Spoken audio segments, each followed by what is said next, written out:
Hey food bloggers, check out our new SEO Supercut, a bonus 15-minute episode capturing highlights from SEO episodes that we have recorded recently. Go to eblogtalk.com/SEO Supercut to get access today. Food bloggers, hi, how are you today? Thank you so much for tuning in to the Eat Blog Talk podcast. This is the place for food bloggers to get information and inspiration to accelerate your blog's growth and ultimately help you to achieve your freedom, whether that's financial, personal, or professional. I'm Megan Porta. I have been a food blogger for 13 years, so I understand how isolating food blogging can be.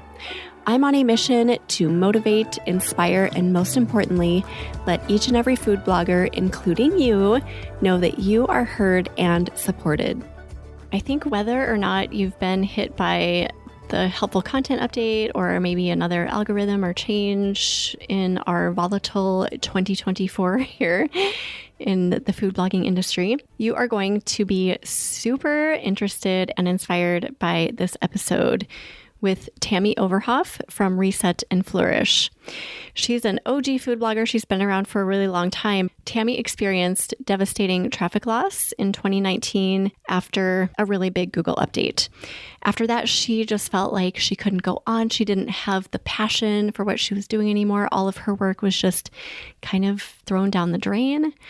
But she found this avenue of creating digital products for her business that not only was she passionate about, but that was really landing with her audience, that they really craved and needed. And she made a lot of money doing it. And that has taken off since, and she's continued to flourish with these digital products. She talks us through her whole strategy in this episode, how she chooses what she makes, how she bundles her things together and sells them, everything in between, everything you will need to know about bridging that gap between digital product creators and food bloggers is in this episode, which, by the way, is episode number 599, sponsored by RankIQ.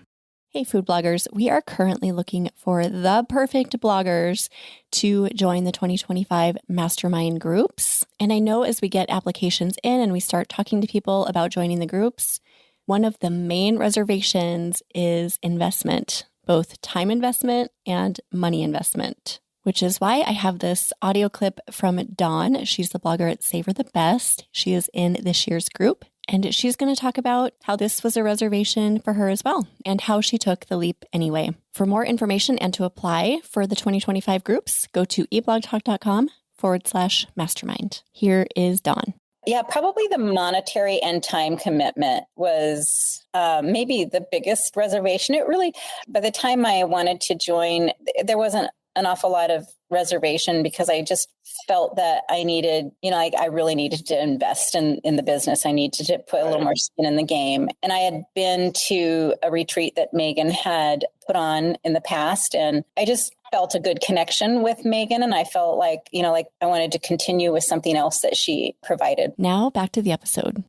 Tammy Overhoff is a seasoned food blogger and digital product expert who began her journey in 2011 with the Organize Yourself Skinny blog. She empowers busy women to lead healthier lives through ebooks, digital guides, and courses. In 2023, Tammy expanded her business with Reset and Flourish, offering digital products and a meal prep membership site. Despite numerous Google algorithm updates, her focus on digital products has kept her blog successful. Tammy also launched Tasty Digital Eats to help food bloggers transform their recipes into digital products and build stable businesses. Tammy, it is so great to have you on Eat Blog Talk. How are you doing today? I'm doing great. Thank you so much, Megan, for having me. I'm super excited. I'm a longtime listener, so I am very, very happy to be here talking to your audience today. I love having listeners as guests. It makes me so happy. I'm smiling from ear to ear. So grateful to have you here, Tammy. Before we get into talking about digital products, which is such a great topic for food bloggers right now, I feel like, what fun fact do you have to share with us? So, I have to say, sitting and thinking about a fun fact definitely reminded me that I am kind of boring. Oh. I've just pretty much been a mom for 20 years and a business owner and everything like that. But this morning I was up early and my stepdaughter Gabby was up early, and I asked her, I said, so what should I say for a fun fact? And she's like, I don't know, maybe that you like to go to Panera and be alone. And I said, no, that's definitely not what she's thinking for a fun fact. And so she says, well, you know what? I think you should say that you have a big blended family with 5 teenage girls, basically all the same age, and that we all get along. And I was like, yeah, that's a really good fun fact. So that's my fun fact. I have 2 daughters of my own. My husband has 3 daughters. Oh my 2 of them are gosh. twins, and they are pretty much all the same age within a year of each other. So it is a full house, but just like my daughter or stepdaughter Gabby says, we all get along great. And so she thought that should be our fun fact. Oh my gosh, and so many girls, all the girls. Yes. Oh, I have a full boy house. I don't even know what it's like to live with girls anymore. I have my 2 sons, my husband, and our pets are all boys too. So I'm like super outnumbered, but it works for us. But I had sisters growing up, so I love girl houses too. So fun. Yes. Yep. I had 2 sisters and a brother. So I guess the best of all worlds. Yes. Well, I love that your stepdaughter helped you to come up with your fun fact, but I also like your Panera being at Panera alone. That was Yes. good. I do as well. So, Yep. yeah, I think a lot of us introvert food bloggers can say that, probably, right? Oh, for sure. Yes. Okay. So, you have a couple of businesses, Tammy, which I would love if you kind of filled us in about. Go ahead. So, well, just like you, Megan, I am an OG food blogger. Woohoo. I started my food blog, Organize Yourself Skinny, back in 2011. And I've been running, I've been running that full time since the summer of 2014. And so, and ever since, and I could talk a little bit, more about digital products and where those fit in, but I basically have done Organize Yourself Skinny. And then in 2023, I rebranded, or pretty much, I guess, added another branch of my business to Organize Yourself Skinny. So Reset and Flourish. So that's my brand, and everything kind of falls under that now. And with Reset and Flourish, I have my Reset and Flourish shop. All my socials are Reset and Flourish. And I also have a membership that I run as well. And so it's all pretty much the same topics, using different organizational methods like meal prep, freezer prep, healthy, clean eating to just live a healthier lifestyle, lose weight. So I've been doing that, like I said, since 2011. And then just this past year, I added another branch to my business called Tasty Digital Eats, where I support food bloggers and helping them create digital products using the content that they already have on their blog and in their business, and repurposing that into digital products for their audience. So that's pretty much what I've been doing since 2012, to be honest. And food blogging has just, or digital products have just completely saved my food blog. But I can definitely talk more about that as well. And it's made me love food blogging again, to be quite honest. Yeah, So that's amazing. yeah, so back in 2012 is when I put together my first digital product. So it's interesting because and I think it's kind of, I don't know if newer bloggers may understand this concept, but back then advertising was not what it is today. So there wasn't AdThrive or Raptive, there wasn't Mediavine. So making the money that we make now with advertising dollars really just was not an option at that time. Maybe for people like Pioneer Woman and maybe bigger name bloggers like that. But for someone like me, just starting out, it really wasn't a thing. And affiliate marketing during that time, that really wasn't paying the bills either. Yeah. So I followed, and I'm sure you've heard of him, Pat Flynn. Oh, yeah. And at that time, and he still does to this day, he was very big on digital products and was always talking about creating a digital product. This is something you need to do to make money and basically all of that. So in 2012, I just created my first digital product. I put together a meal plan, so a make ahead meal plan. I had meal prep tips, freezer prep tips. I added habit challenges onto that and some other things. And so that was a year after I started my blog. I sold that on my blog to my small email list at the time. I also promoted it on Facebook, and that made over $1,000 in Ooh. the first month. And that really blew my mind. and really showed me that this digital product thing was a real thing, that this was definitely a way where I can make money with my food blog. Because at that time, I should also say, when I first started my food blog, I was working full time outside the home at a full-time job, and my girls were little. I had a 5-year-old and a 3-year-old.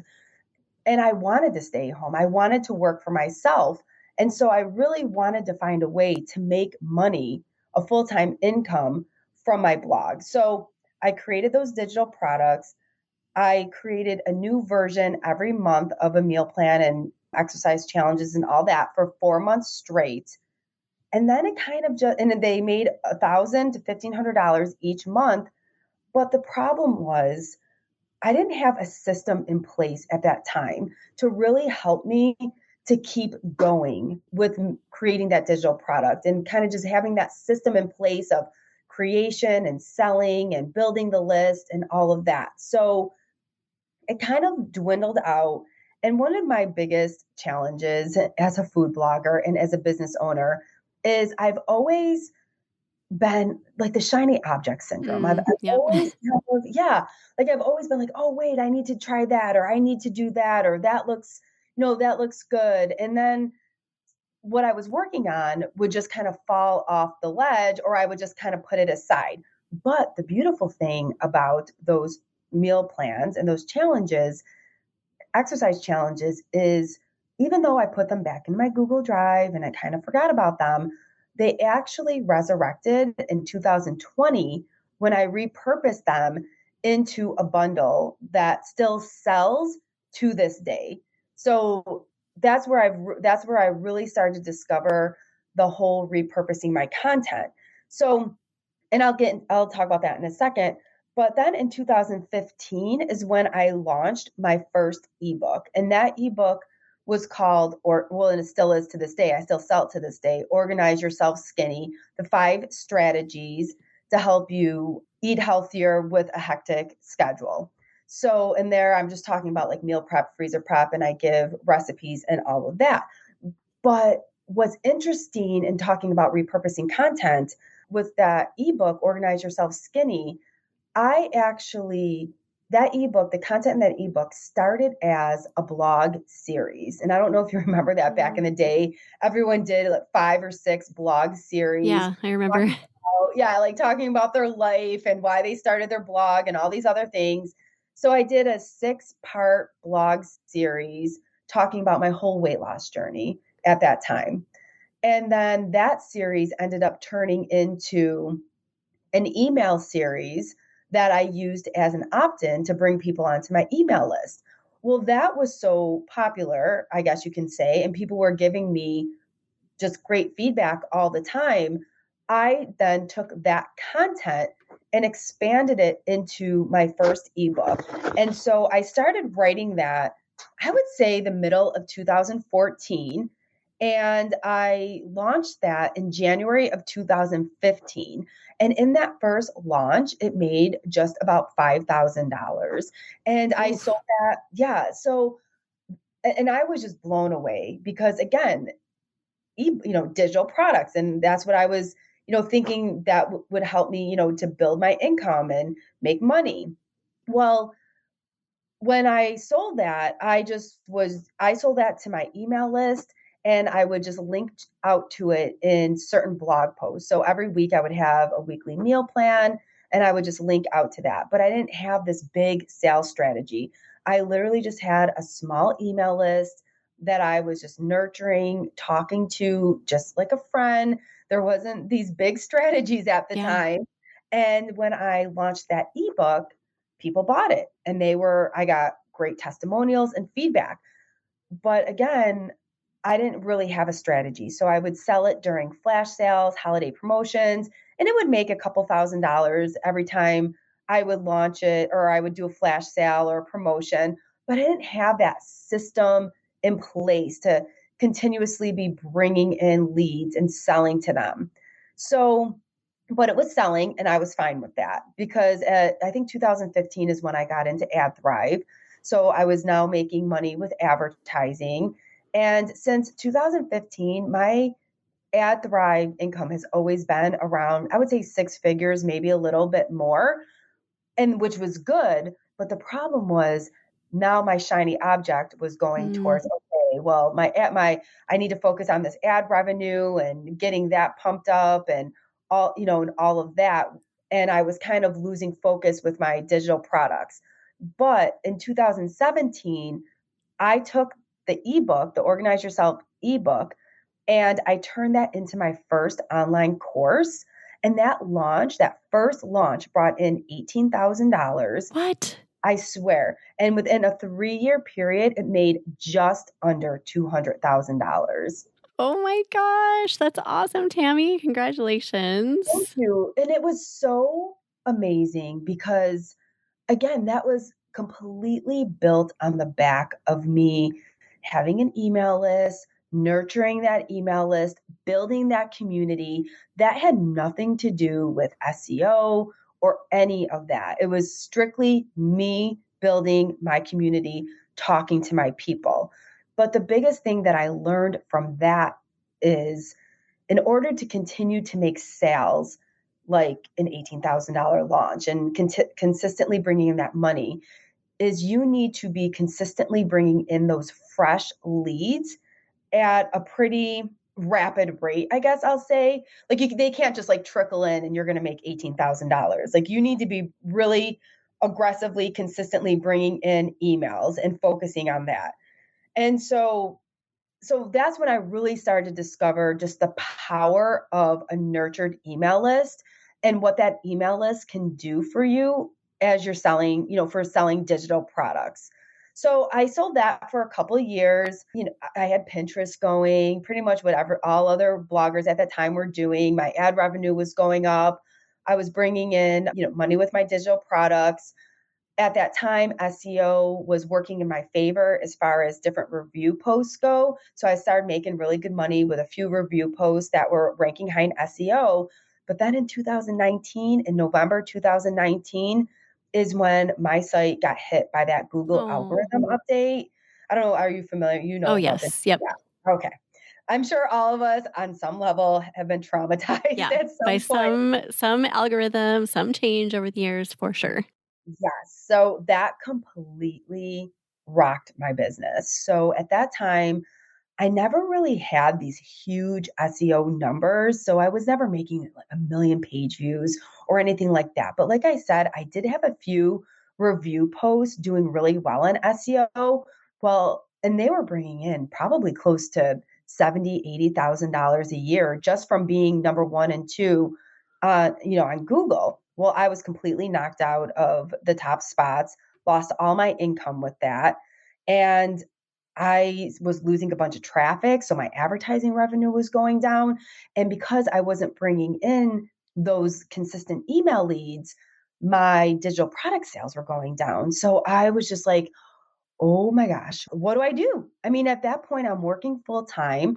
My income was supporting my whole family. I mean, when I Oh, lose money, my family loses money. And so I always think that's important. I mean, our money is not just Starbucks money or Panera money. I mean, yeah.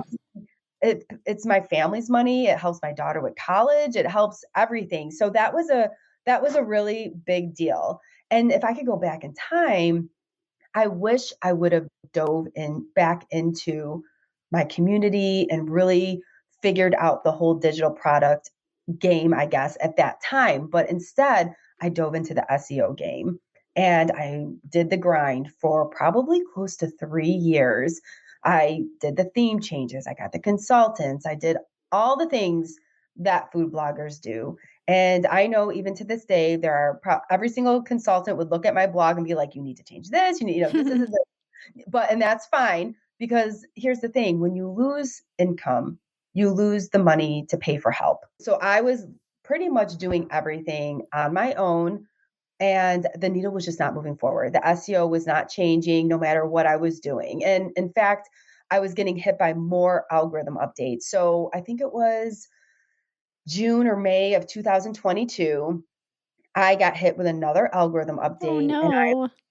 And this was after like 2.5, 3 years of just updating posts and spending the money and doing all that. And I said, you know what?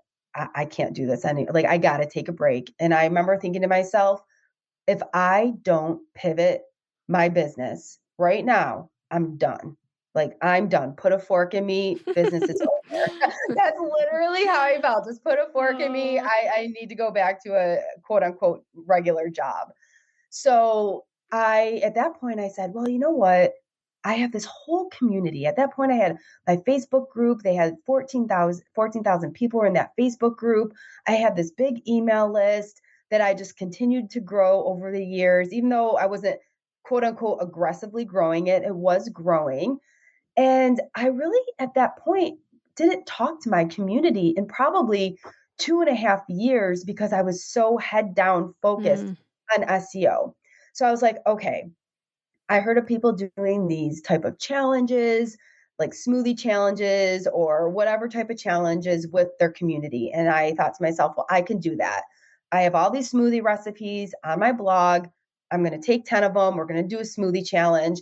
So I went into my Facebook group and I said, okay, hey guys, here I am. How you doing? And I was just kind of like, all right, who wants to do a smoothie challenge? And I set up where they had to sign up with their email and then they received all the materials. So the recipes, the grocery list and all, and all that stuff. So I had like close to 2,000 people sign up for this challenge. Whoa, that's so many. Oh my gosh, it was amazing. And I just hosted it live in this group and I'm posting pictures of myself with these smoothies, me and my kids, and then everyone else starts posting pictures of themselves with their smoothies, and it completely reinvigorated Oh. me, my audience, and my entire business. And I remember, and I'll tell you in a second how I made money off of that, but I just remember at that time, people were saying to me, Tammy, where have you been?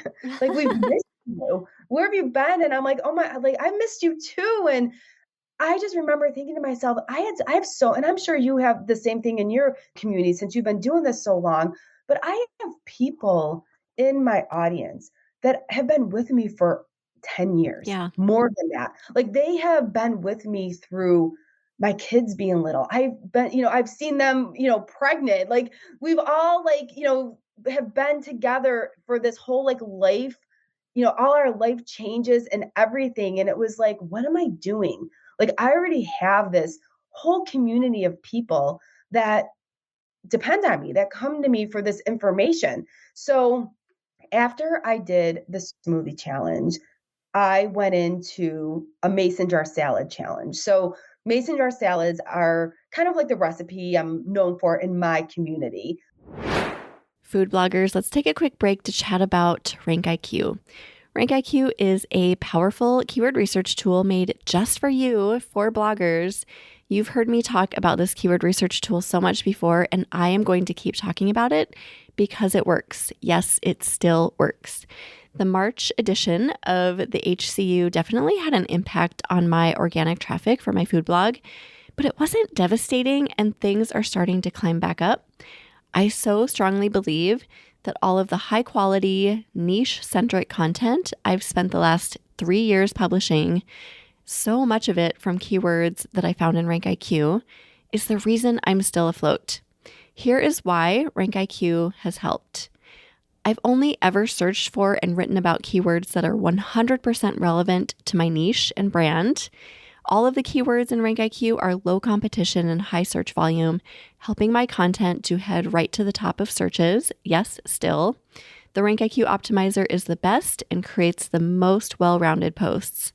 Check it out for yourself by going to rankiq.com. Now back to the episode. I did the same thing. I got the recipes off my blog, put it all together. They had to sign up again, all of that. But after this challenge, I launched my Reset and Flourish ebook bundle. So I guess backing up very quickly, in 2020, I took the Organize Yourself Skinny ebook that I created in 2015, and then I wanted to make it bigger into a bundle. So I went into my Google Drive, started, clicking around, looking to see what I had, and I came across those meal plans that I created in 2012 with the exercise challenges. And then I also had habit challenges in there. I took those out spruced them up, and made them part of the Reset and Flourish bundle. And I created it into a 30-day workbook. And I took that, created like a sales page and whatever for it. So after the Mason jar salad challenge, I sold that bundle. And that again made about $4,000 to $5,000 in that launch. And I was like, okay, I'm back in That's business. so great. I don't have to shut down my blog. Yes. So Can I ask you a yeah. question about that quick? Yes, So yes, you ran the challenges for free through your yes. community, and then afterward you kind of went back, took all the information included in the challenges and created a bundle that you sold. Yes. Okay. Well, the bundle that I actually sold in the mini launch after the challenge, I had the Organize Yourself Skinny ebook created, and then I put I created the workbook based on the meal plans that I created in 2012. However, after the Mason jar salad challenge, I went to my blog. I started to think, what other eating challenges can I put together? So I created an overnight oats challenge and a healthy dinner challenge. And those I put with my smoothie challenge and my Mason jar salad challenge. And then I created a challenge starter guide, and I put that into a brand new product, into a bundle. And I sold that. I launched that in October of 2022. And to date, that has made over $100,000. Wow, that's amazing. So that is the product that saved my business. Hmm. And that's when I decided, okay, I'm going all in on digital products. Of course, when I'm updating content on my blog, I use best SEO practices, but my mental stability mirrored the SEM rush graphs that you see I up and understand. down. I mean, 100%. It's just, you would log in every day and you see traffic's down, traffic's up. I mean, I just couldn't take it anymore. I needed to create an income stream in my business that I controlled. And that's when I realized digital products was an income stream that I can control. Because not only did I have the audience and I knew how to sell it, but then during that time, I learned how to use Facebook ads. And that was a whole new ball game that really gave me the leverage to be able to control not just building my email list, but also selling my products. So that's kind of like where my strategy lands now, where I'm always building my email list 100%, because your email list is your biggest asset when it comes to selling digital products. If you have an email list, you 100% should be thinking about putting a digital product income stream in, because you already have a way to sell that product to the audience who has already told you they want to hear from you. And then I also use, like I said, I use Facebook ads as well. So that's kind of where I'm at now as far as my whole business. So, well, I should also say, after I created the Healthy Eating Challenges kit, then I realized I wanted to create more digital products. So I created my Freezer to Flourish guides. So I created a bundle. Again, every single one of my digital products uses repurposed content and recipes from my blog. If I ever put anything new, like a new recipe, it's only to round out what is already in that digital product. And then after I created about 2 or 3 more guides, well, I created them as bundles. Then I opened up my Shopify store, the Reset, or not the Reset, resetandflourishshop.com. And that's where you can find my bundles. I sell them as bundles. And then I also break them up and will sell them as individual products. So when you have a bundle, you can kind of do different things with it. So now I sell digital products every single day. So I get people on my email list, I take them through my funnels, I nurture them, and then I always sell to them. And I'm always either leading them directly to a sales page, or I direct them to my Shopify store where they can kind of just buy what they need. But that's definitely where it is. That's where I've landed at as far as digital products and how I sell them to Yeah. date. I love that you had just this kind of renewed passion for your business after finding something that worked with digital products and seeing, oh my gosh, this is something I enjoy. And it's also something that people need and want. So that's really inspiring because that kind of volatile, tumultuous mental state that you alluded to is something that a lot of us can relate to, especially this year in 2024 when things just seem so uncertain and they're all over the place and up and down and oh my gosh, back and forth everywhere. So something that is reliable sounds very intriguing.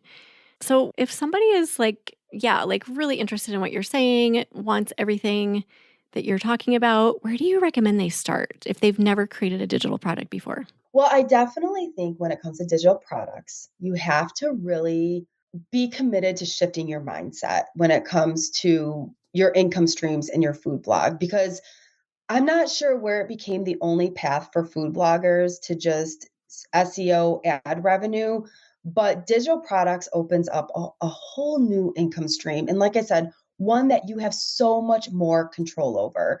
And so when it comes to like where to start, I definitely think, well, first and foremost, when you're creating a digital product, it's not about just throwing your top 20 best recipes that Google says are your best recipes into a PDF.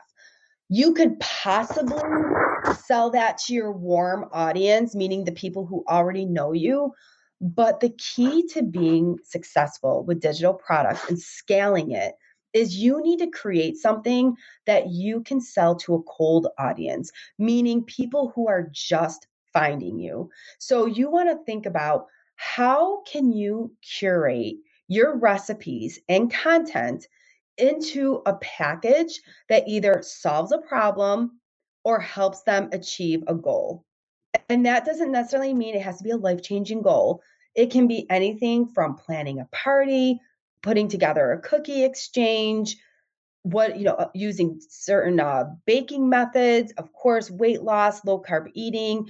I'm working with a food blogger right now who's putting together a whole ebook on mocktails, dinner shortcuts. I mean, there's so much that you can take from your blog and curate it in a way that's going to help your reader. And that's where I think that food bloggers need to really think about it, because up until now, I think a lot of us, we really look at our content through the lens of Google. Like, what can we write to get, for Google, even though it is for our readers, of course, but we're thinking about ranking and what all, keyword research and all of that. Now, I think it's important to really look at your content differently. So you have all these recipes on your site. Most people, probably all people who find you, they don't really know how to like what they're looking for, how to search for things, how to kind of put it all together. So your job as the food blogger is to take all of that and almost guide them through the content and the recipes so they can actually utilize your content and recipes in a way that is truly going to help them with whatever that problem is or whatever that goal is. So that's pretty much like where I would first start. And then I would really start thinking about, like, if you're unsure, well, I'm not really sure what a good idea would be, or I don't know what my audience wants. I always recommend that the first thing you look at are your email statistics. And don't go into Google, you don't need to go into Pinterest. Go into your email statistics and see what are the topics that you have sent your readers that they are most interested in. So what are they clicking on? What are they opening? That's how I figured out when I started writing my digital products on freezer meals. I just started reading through I just opened up ConvertKit, started looking at all these past emails that I had, and I just started seeing all these different freezer topics that my audience was clicking on. The open rates were so much higher. And so I was like, oh, okay, well, obviously this is something my audience wants. So I just created a few more emails. I sent them out just to kind of validate that is what they want and that they're interested in it. And then I also, in my Facebook group, I had all these different ideas for freezer guides. I put together like a poll in my Facebook group, and I kind of just gave them different ideas of what I can write about.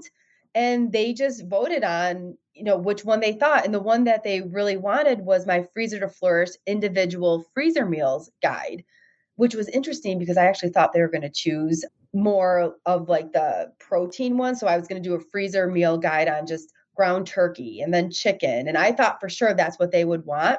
No, they picked the other one. That's now my third best-selling product because I listened to my audience. And again, every single one of those recipes are on my blog.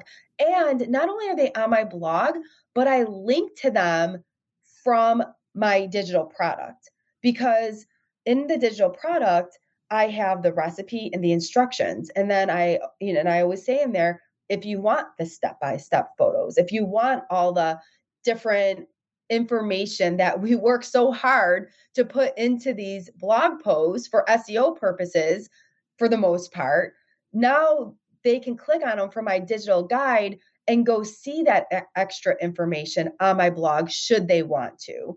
So I don't ever hide the fact that it's repurposed.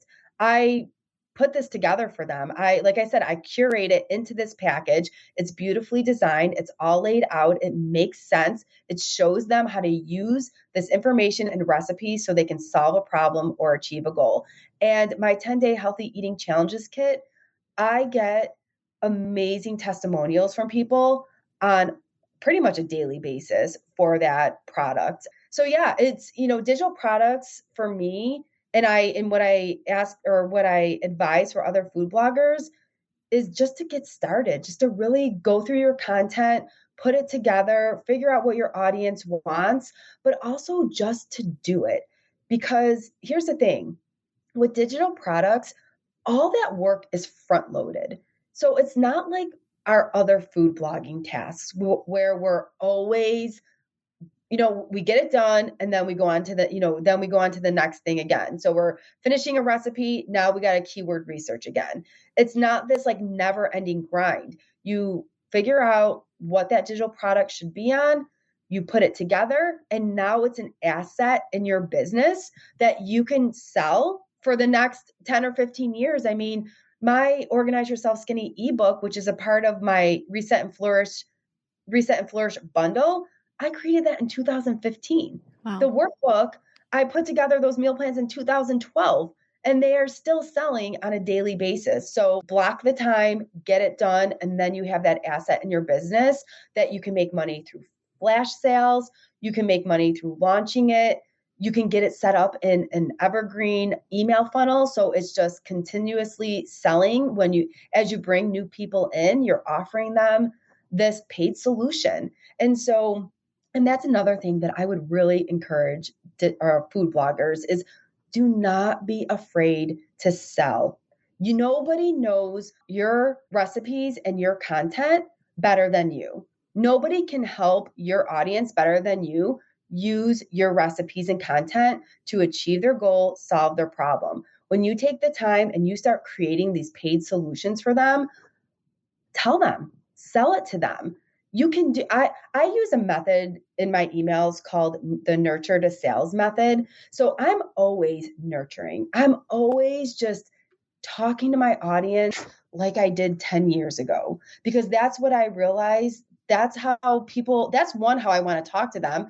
And that's how they want to receive the information. So I'm always nurturing them. And I'm always telling them, this is what I've created for you. This has everything that you need for this, that, and the other. And I mean, I never have people complain about it. So, I mean, of course, you always get your one person, who will complain, but just like on your blog, and you just keep doing what you're doing. I mean, this is a business.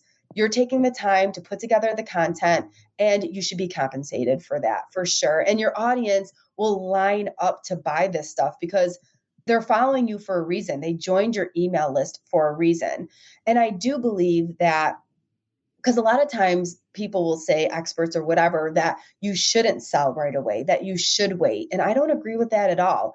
I think that when somebody joins your email list, they are the most excited at that moment to learn about you and to learn about what you offer them.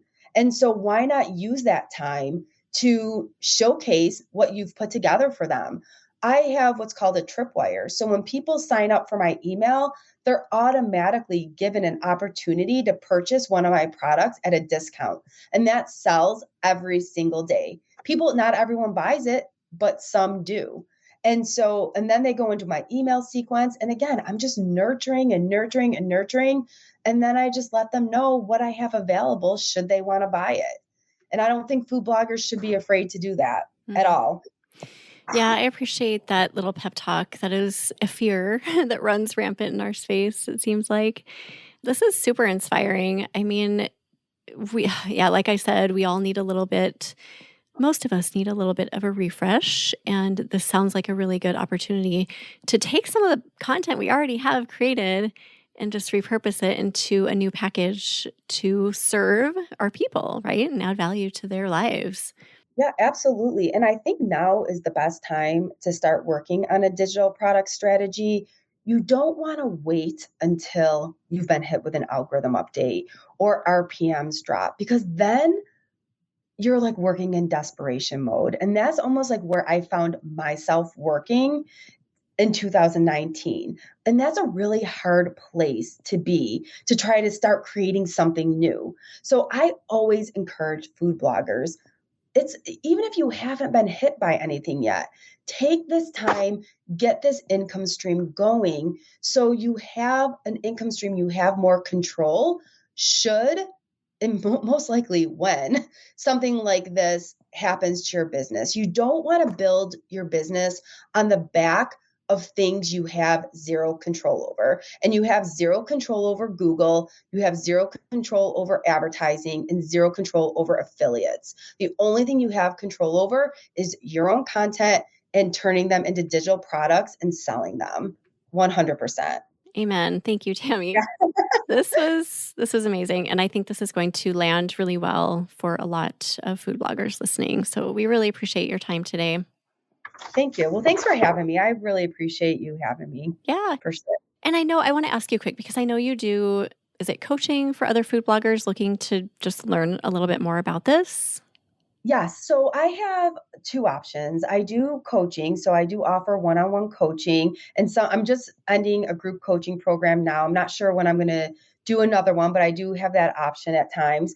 But I do have an entire course I just put together, the Tasty Digital Framework.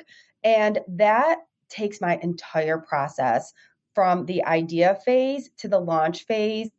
And I have all of my templates, all of my email swipe copy. I put together a whole Trello board that walks you through the process.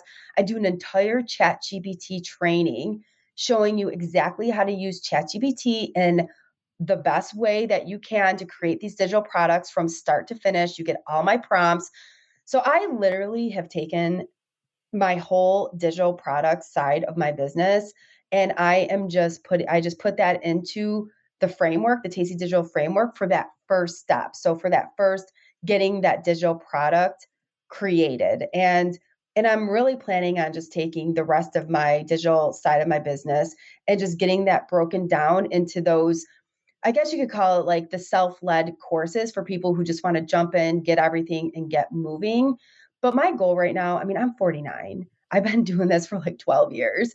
I want to I'm on the back end of my blog, and I'm looking to send the elevator down. So I'm looking at this point to really mentor and coach food bloggers who want to create this part of their business, this income stream as part of their business. So that's really what I'm doing with Tasty Digital Eats, is just really just sharing what I've learned as a digital marketer. I mean, I like to say that I kind of blend the digital marketing and food blogging. I kind of want to bridge that gap between food bloggers and digital marketing. So yeah, if you want the coaching, if you want one-on-one coaching, you can do that. If you just want all of my templates, checklists, step-by-step videos, all of that, you can go to the Tasty Digital Framework, and all that can be found on my website, tastydigitaleats.com. So I hope that made sense.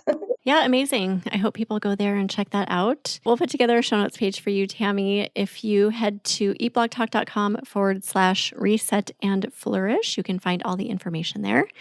And then I didn't ask you if you have a favorite quote or words of inspiration to share. Yes. So I love the book Atomic Habits by James Yes, Clear. same. And I always pull out like inspirational things he says throughout the whole book. And the one thing that I thought would be good for today is if you can't find a way to consistently stay focused on the tasks that matter most, you'll never achieve the level of success you're capable of. Ooh. And that's how I feel. I feel like food bloggers, we need to start focusing more on what we can control, and that is digital products for Oh, sure. I love that. What a great, perfect, just way that fits to end the show too. So thank you for sharing that. Do you want to mention social media?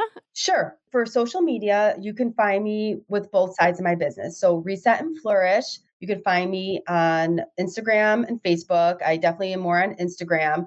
And then you can also find me Tasty Digital Eats on Instagram. And that's where I always share a bunch of tips for digital products and food blogging and all of that. So you can Awesome. find me in both places. Sounds good. Thanks again, Tammy. And thank you for listening, food bloggers. I will see you next time. Thank you so much for listening to this episode of Eat Blog Talk. If you enjoyed this episode, I'd be so grateful if you posted it to your social media feed and stories. I will see you next time.